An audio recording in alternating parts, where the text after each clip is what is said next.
Pak Prabowo tuh di depan saya kan, terus saya langsung berhadapan sama dia. Nggak taunya di dunia nyatanya itu saya nyanyi lagu Indonesia Raya pas di depan beliau gitu. Nah, kami lagi nonton Karapan Kerbau. Jadi Pak Prabowo di sebelah saya gitu kayak bapak sama anak, tangan saya di sebelah gitu kan. Nyentuh ininya pahanya, ininya dengkulnya. Saya bilang, kenapa Pak? Iya nih agak sakit gitu ya. Jadi saya pijit ya Pak, kayak anak sama bapak gitu ya, saya pijitin. Nah itu lagi nonton Karapan Kerbau gitu. Pak Prabowo itu lagi menanam bunga gitu kan sama seseorang yang ternyata seseorang itu adalah Gibran. Oke gas, nomor 2 torang gas. Halo semuanya, kembali lagi di RJ2 Podcast. Nah, hari ini kita kedatangan tante yang cantik banget nih, pengusaha cantik. Namanya Tante Lili Iriani. Betul Tante? Betul. Boleh Tante diperkenalkan dirinya lebih lengkap? Iya, nama saya Lili Iriani. Saya adalah ketua dari Sri Kandi Rampas Setia 08, organisasi masyarakat. Oke, makasih Tante. Salam kenal ya Tante, aku Yukova. Oke, sebelum beranjak ke pembahasan, aku mau tanya nih Tante. Iya, boleh. Usaha Tante ini bergerak di bidang apa sih Tante? Oh iya, saya usahanya ada gini ya, saya cerita background saya dulu. Iya, boleh Tante. Memang saya ini Silakan. pengusaha. Iya. Jadi saya sebenarnya ada 3 perusahaan. Yang nomor 1 itu PT Surya Makmur Indojaya. Yang kedua Koriko Ecotime Indonesia. Yang ketiga Cahaya Gemilang Film. Nah itu 3 dulu yang saya sebutkan. Nanti saya jelaskan satu persatu. Iya. Boleh dijelasin yang paling berlanjut banget usahanya itu apa Tante? Ya, jadi begini ya, waktu kemarin pandemi, saya curhat dikit ya. ya. Bukan apa-apa. Waktu kemarin pandemi itu saya mengalami salah satu pengusaha yang mengalami lumayan ya. Dan itu selama 3 tahun. Jadi ngerasa banget. Yang pertama itu saya di industri. Jadi saya menguasai lahan industri di daerah Subang, Patimban.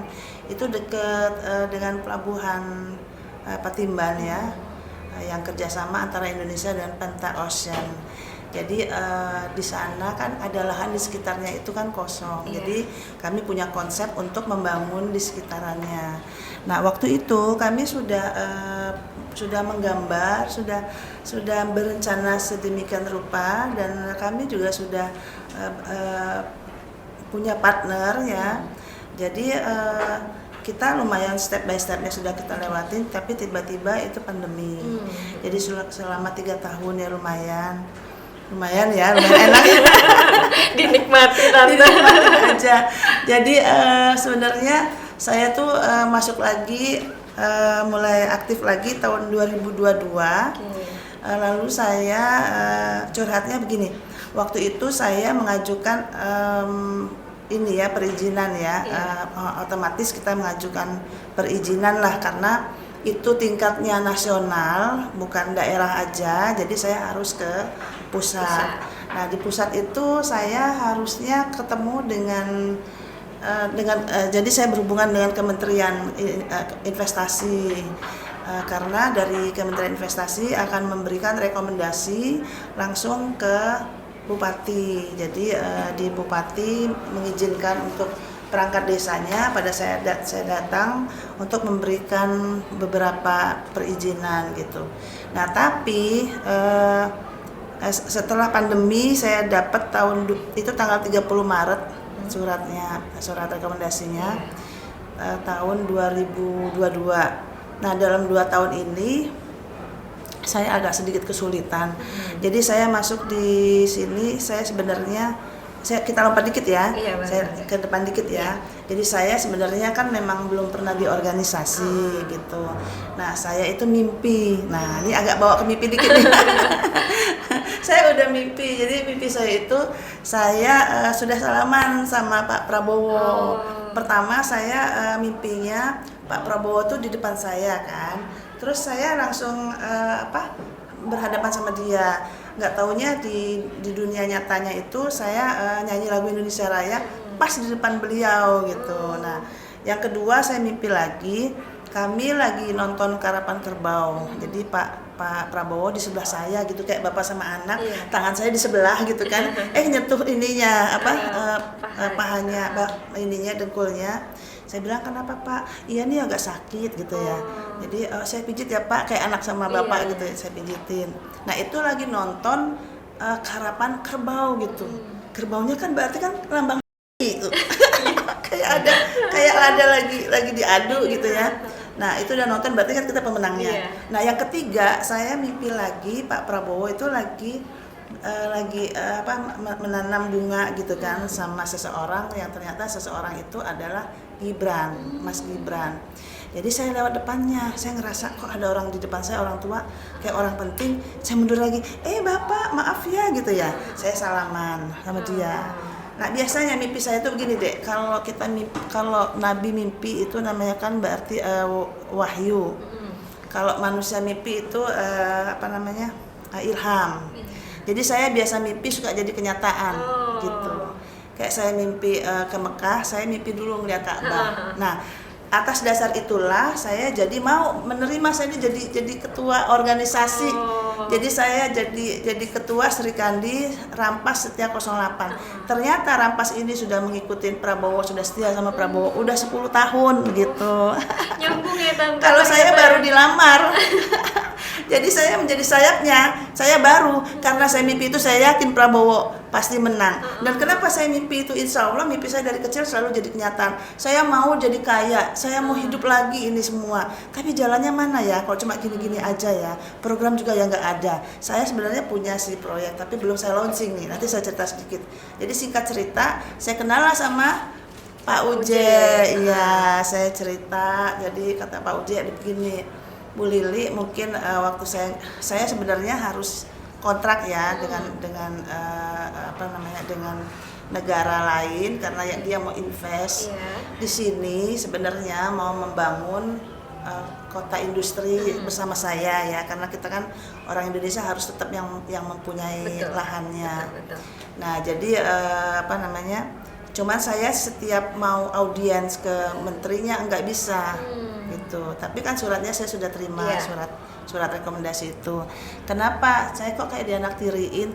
Tapi saya lihat-lihat lagi ternyata Pak Bahlil itu sedang sibuk ya ngurusin yang lain. Saya nggak perlu bilang karena yang lain itu ada penduduknya. Kalau di tempat saya itu nggak ada penduduknya, yang pemiliknya ada, tetapi tidak ada masyarakat gitu, masyarakat sekitar. Jadi sangat ditunggu-tunggu. Terus kita juga nggak minta modal sama pemerintah. Saya cerita sama Pak Uje seperti itu. Karena kami itu nanti akan join membangun sendiri. Baru nanti siapa nih yang mau ikut berkecimpung di situ di industri situ. Jadi bisa dari Indonesia sendiri, dari luar sendiri, dan dari orang Korea itu sendiri gitu. Saya rasa itu masih ada hubungannya dengan hilirisasi ya, karena nanti di situ kita akan membuka pabrik litium. Karena kan Indonesia ini diprotes sama Eropa bahwa kita itu negara terpolusi tertinggi. Oh iya betul. Iya. Betul. Nah jadi pas banget nih kalau kita buka pabrik litium. Karena pabrik litium itu kalau misalnya mobil dulu deh, kita kan punya handphone ya. Kalau dulu itu kan pakai baterai itu harus ngecasnya lama. Sama kayak mobil kan sekarang juga ngecasnya lama. Bisa-bisa kalau yang cuma sedikit pulsanya itu bisa setengah hari bisa habis gitu kalau yang sedikit ya. Jadi kalau pakai baterai litium kan itu bahannya dari nikel. Jadi dari kita sendiri, kita nggak perlu beli baterai litiumnya mahal. Jadi kita olah sendiri. Nah itu cara pengolahannya saya nggak paham karena itu ada bagian teknis. Jadi setelah itu jadi, itu akan dimanfaatkan untuk mobil listrik. Apakah mobil listriknya nanti impor atau kita nanti bikin sendiri? Saya sih pengen bikin sendiri gitu ya. Jadi sangat membantu pemerintah dalam hal polusi supaya polusinya habis. Jadi waktu saya cerita sama Pak Uje bilang dia akan bantu saya untuk bertemu dengan Pak Bahlil gitu. Kayak gitu Mbak. Sebelumnya aku mau nanya nih, hanya untuk memastikan, berarti Tante ini mendukung 02 ya Tante? Sangat. Jadi program-programnya juga sebenarnya saya juga punya produk. Okay. Produk itu saya akan menggunakan teknologi karena memang itu salah satu program dari Mas Gibran. Semua pakai teknologi supaya mempermudah kita ya. Tapi saya begini, kalau orang pakai teknologi biasanya akan jadi sedikit gitu pegawainya. Tapi saya nggak mau itu. Saya mau nanti membuka lapangan pekerjaan. Yang saya masukkan di teknologi adalah misalnya saya punya startup. Ya. Jadi semua bisnis saya ada di sini. Siapa yang masuk di akun ini, misalnya Mbak masuk di akun ini, nanti Mbak di situ bisa melihat beberapa bisnis saya. Terus saya akan membuka, insya Allah bagi-bagi saham ke seluruh rakyat Indonesia. Rencananya itu memang awalnya kecil ya, Rp50.000. Tapi dari Rp50.000 itu insya Allah dari bisnis saya yang 3 tadi, itu nanti saya akan bagi saham. Jadi dalam setiap bulan akan meningkat gitu ya. Lalu orang tersebut bisa top up. Itu buat orang yang sederhana, kan ada orang, Ibu tiap hari bisa beli apa gitu ya. Oh, saya punya saham dong di Batubara Ibu Lili atau di Nika Ibu Lili. Itu yang hanya duduk diam. Tapi kalau nanti sudah meningkat, dia bisa ambil, jadi bisa withdraw. Kalaupun dia tidak di withdraw, dia mau top up lagi bisa. Atau misalnya ada si X, saya dong punya 5 juta, ya boleh masuk situ. Jadi dia bisa investasi juga ya, sampai menabung juga. Jadi kami nanti profit sharing dengan masyarakat gitu. Nanti besarannya bisa kelihatan di dalam startup. Tapi saya belum launching, nanti insya Allah launchingnya diundang lagi di sini ya. Tante boleh cerita nggak perjalanan Tante mendukung paslon 02 ini gimana? Oh, perjalanannya ya. Dari awal Tante kenapa bisa mendukung gitu Tante? Ini, itu tadi yang saya bilang, saya itu biasa mimpi Mbak. Saya mungkin kalau mau dibilangin anak indigo, iya kali ya Mbak ya. Karena saya itu waktu umur 3 tahun, saya udah bisa ngelihat makhluk-makhluk. Tapi cuman itu aja gitu, banyak banget ada kegiatan. Jadi, tapi saya waktu itu berpikir, dia kayaknya bukan manusia deh gitu. Terus ada satu yang ngomong sama saya gitu, negor. Jadi saya bilang, ini kakak saya ini pegang, kakak saya lagi tidur. Memang dia nggak bisa gitu. Artinya saya cuma dikenalkan, Mbak, saya juga nggak ahli banget. Saya dikenalkan bahwa di dunia ini kita hidup berdampingan dengan makhluk lain. Gitu. Setelah itu saya nggak pernah lihat lagi. Cuman saya selalu kalau misalnya mau ada apa-apa suka mimpi. Petunjuk ya Tante. Iya mungkin ya. Itu tadi saya sampai belajar apa sih itu artinya.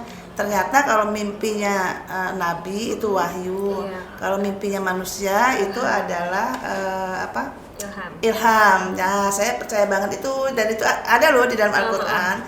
Jadi mimpi-mimpi saya itu selalu, misalnya gini, saya mau nikah, saya mimpi gitu, mau melahirkan mimpi, mau apa mimpi. Tapi yang agak sesuatu yang itu ya, yang besar lah di dalam hidup kita.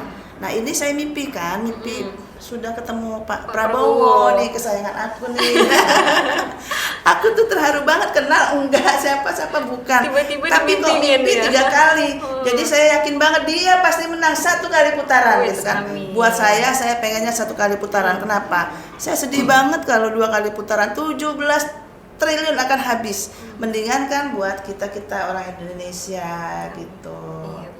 Terus itu yang paling penting, nanti di dalam startup saya juga itu akan nanti aktif ya. Misalnya saya memberikan saham ke seluruh relawan Pak Prabowo, habis itu ke seluruh masyarakat. Saya berharap mereka masuk di sini. Kenapa? 1 akan kami bagikan saham 50.000. Tapi itu akan berlaku setelah Pak Prabowo duduk menjadi presiden. Jadi sebaiknya sih ya milih 02 ya. Saya berharapnya kayak begitu. Ya itu harapan saya 1. Harapan saya kedua, mungkin nanti saya mau audiensi atau mau urus perizinan dan segala macam, minimal saya diingat gitu. Saya ini berjuang untuk relawan dan untuk semuanya. Saya suka belusukan sendiri. Saya ajak-ajakin, nanti coba lihat di ini saya ya, di TikTok saya. Siap. Nah itu aja. Jadi saya sangat semangat banget dengan cintanya dengan Pak Prabowo. Maksudnya cinta kepada insya Allah nanti presiden kita gitu. Dari 1, 2, 3 yang paling baik beliau.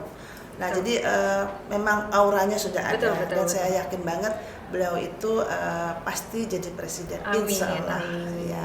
Oke Tante, selanjutnya aku mau nanya, sebagai seorang pengusaha, jatuh bangun apa yang Tante rasain menjelang Pilpres ini?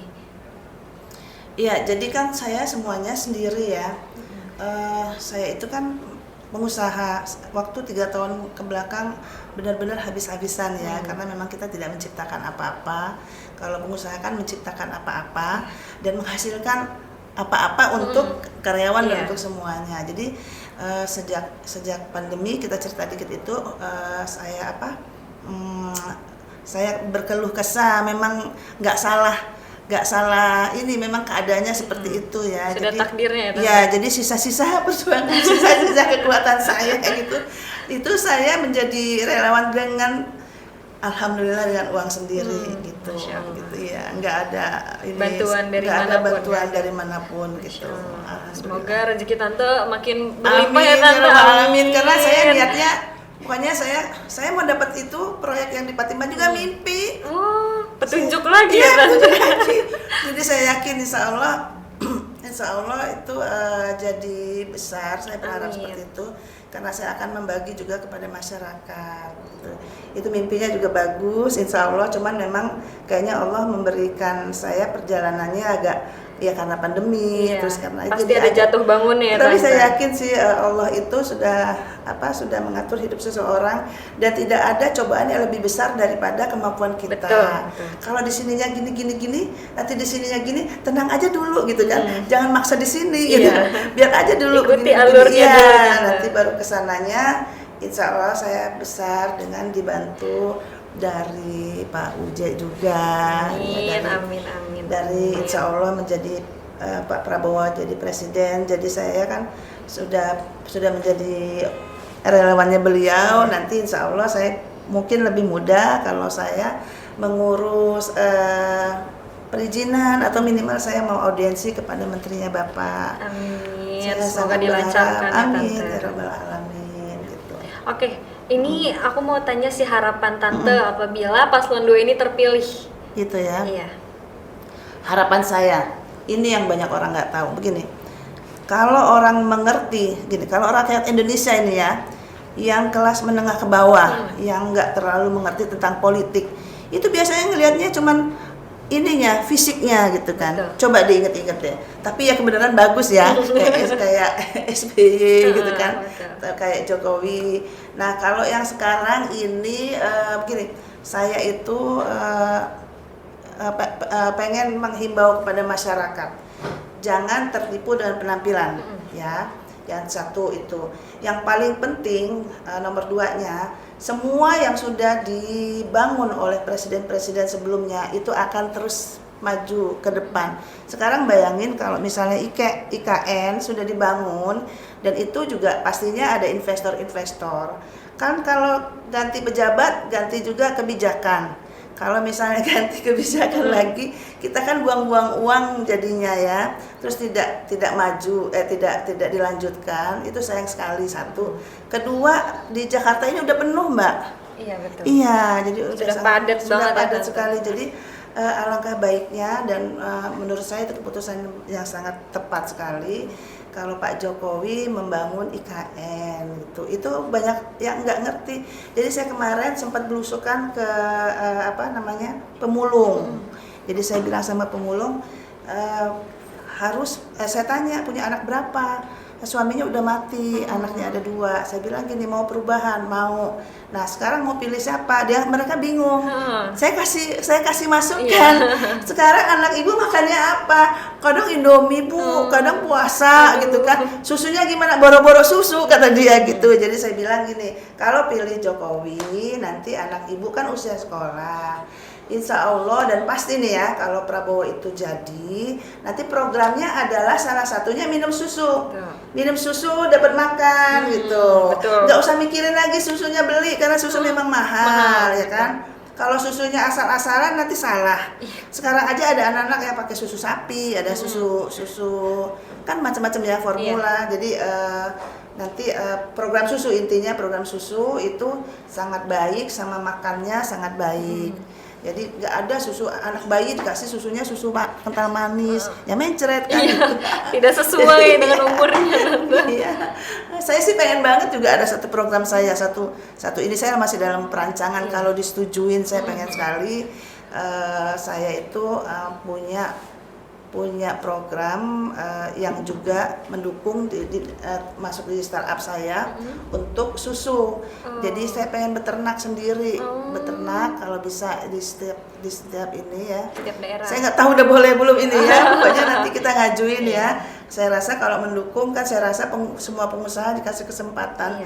Jadi saya kemarin cukup jatuh bangun menguliahkan anak ya Pak ya. Jadi saya sangat berharap nanti startup saya, ini produk saya mendukung programnya Prabowo Gibran menuju Indonesia Maju, menuju Indonesia Emas diterima. Dan hasilnya saya mau sama-sama menikmati gitu. Amin ya rabbal alamin. Amin, semoga doa tante, harapan tante kabul ya tante ya. Amin. Itu aja sih pertanyaan dari aku ya tante. Iya, terima kasih sama-sama. Makasih banyak tante udah datang ke podcast ini. Oke, aku tutup ya tante. Iya. Saya Yoko Famiska Atira dari RJ2 Podcast pamit undur diri. Oke gas, nomor 2 torang gas.